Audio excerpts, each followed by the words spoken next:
we're living in a download culture. We're living in a time where images are being used by artists. Can you touch base on these a little bit about this issue?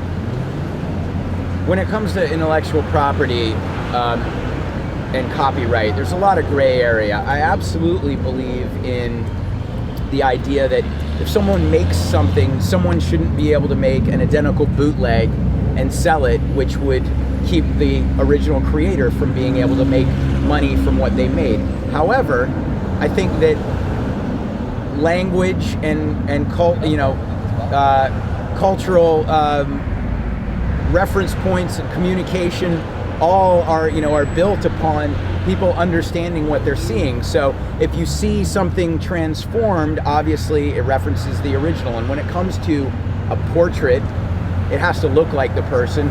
So the fact that I made a poster of Barack Obama that's re-illustrated from a photograph, how else could I do it? And we live in, like you said, a download culture where people have access to images.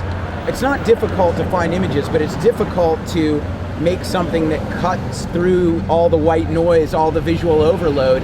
And that's what I think the artist's role is, to make something that's special. And whether it's something that's never been seen before, or it makes you see something pre-existing in a new light, that is a valid part of communication and expression that should not be seen as copyright infringement, ever. That's very, very dangerous when you think that political speech and free expression, First Amendment basically.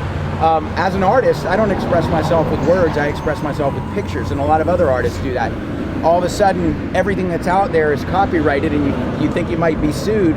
That really is gonna make people think twice before they express their point of view. And the culture does not benefit from fewer voices. It benefits from more voices.